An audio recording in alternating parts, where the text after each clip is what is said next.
As confirmed by the Intergovernmental Science Policy Platform on Biodiversity and Ecosystem Services, the unprecedented introduction and spread of invasive species throughout the planet is accelerating at such an alarming rate as to rank as one of the most urgent threats to humanity and life systems. And climate change is fueling this growth and expansion. In response, Solutions from the Land is working to facilitate the formation and effective functioning of a multi-stakeholder cross-boundary coalition that will work globally to elevate awareness of invasive species challenges and support cooperative efforts to prevent and mitigate their impacts through more effective management and integrated governance approaches. Our partners at the Inter-American Institute for Cooperation on Agriculture recognize the devastating impact that invasive species have on food systems and biodiversity and have joined with us in addressing this growing challenge. Thank you, Aika. Invasive species are one of the most significant and quickly accelerating drivers of global environmental change. Current data indicate that there are 3,500 to 4,000 species globally that are classified as invasive, meaning they have or are likely to have negative impacts on ecosystems and economies. The scale of the invasive species problem is expanding rapidly. The number of documented non-native species has quadrupled over the last 100 years, and this trend is directly linked to the intensification of global trade, transport, and climate change. There are big economic consequences to invasions. Global economic losses that can be linked to invasive species now exceed $400 billion per year, and this number has increased fourfold every decade since 1970 because of the damages to agriculture, forestry, public health, and ecosystems. In agriculture alone, invasive pests and pathogens are responsible for an estimated $70 to $100 billion in crop losses each year. From an ecological view, the impacts are at least as bad, if not worse. Invasive species are a primary driver of biodiversity loss and have been linked to 60% of all extinctions and identified as the sole causal factor in 16% of them. They also fundamentally alter ecosystem structure and function. For example, invaders like water hyacinth clog waterways and alter hydrology, and certain invasive grasses can change fire regimes, leading to more frequent and intense wildfires and changes in forest succession. Climate change can exacerbate the establishment, spread, and impacts of invasive species. For example, the potential ranges of many invasive species that are disease vectors and those that cause major crop losses can be expanded significantly by climate change. However, science points to a clear path forward if we are to solve this problem. The data show that prevention and early detection are the most cost-effective strategies. In fact, they are up to 10 times more cost-effective than spending money on control and eradication efforts once an invasion is widespread.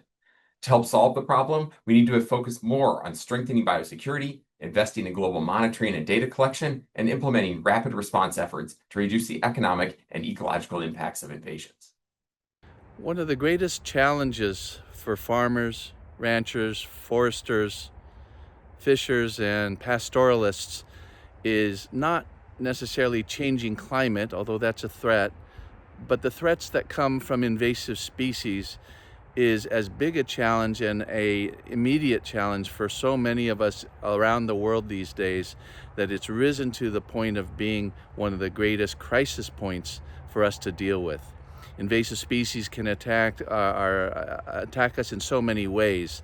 They're microbial, they're insect pests, they're bird pests, they're vertebrates, they're invertebrates. They affect so many of us, especially they can directly threaten the life of the crop or the tree or the animal. They can put us in a quarantine, which basically puts us in a situation where we cannot harvest the crops that we might have. Invasive species are found all over the planet and increasingly have become a great challenge for all of us.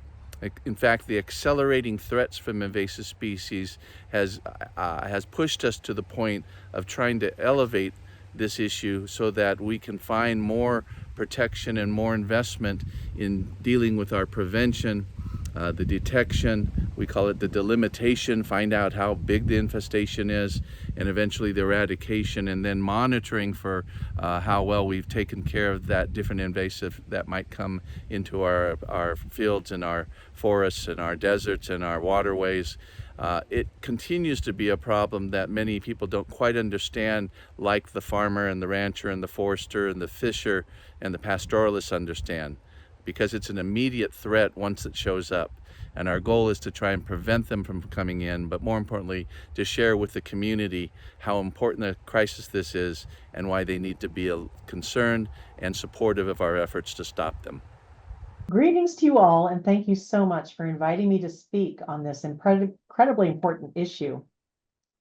The Inter-American Institute for Cooperation on Agriculture, or ICA as we're called, was formed in 1942 by leaders from the United States, Costa Rica, Ecuador, and many other countries. We were created to be a bridge institution across the hemisphere. We are now an international organization that's headquartered in Costa Rica and with offices in 34 member states of the Americas. We're helping to bring solutions in agriculture, rural development, and food security. As the largest net producing food region in the world, the Americas region is vital for global food security, for trade, and for stability. ICA works closely with our 34 member states' ministries of agriculture. We also work with the environment ministries and with farmers, and most importantly, also the private agricultural sector. We're finding solutions together, sharing knowledge, innovation, and calling attention to emerging agricultural threats. ICA has been increasingly engaged in the issue of invasive species in recent years. It's of great concern to us and to our member states. From countries as diverse as the United States, Brazil, Ecuador, Colombia, and all across the island nations of the Caribbean, invasive species are a threat to our native plants and animals and to biological diversity. We welcome the leadership of Solutions from the Land as you have elevated the urgency about this threat of invasive species. We stand by, ready to inform and work with our member states about the solutions and to address this threat that is harming food security, biodiversity, and the livelihoods of people in the Americas and across the world. Thank you once again. Please join us in elevating and expanding cross-boundary public-private sector efforts to harmonize and strengthen invasive species phytosanitary protocols and improve monitoring, prevention, exclusion, diagnostic, delimitation, and eradication work across the globe. We welcome your participation.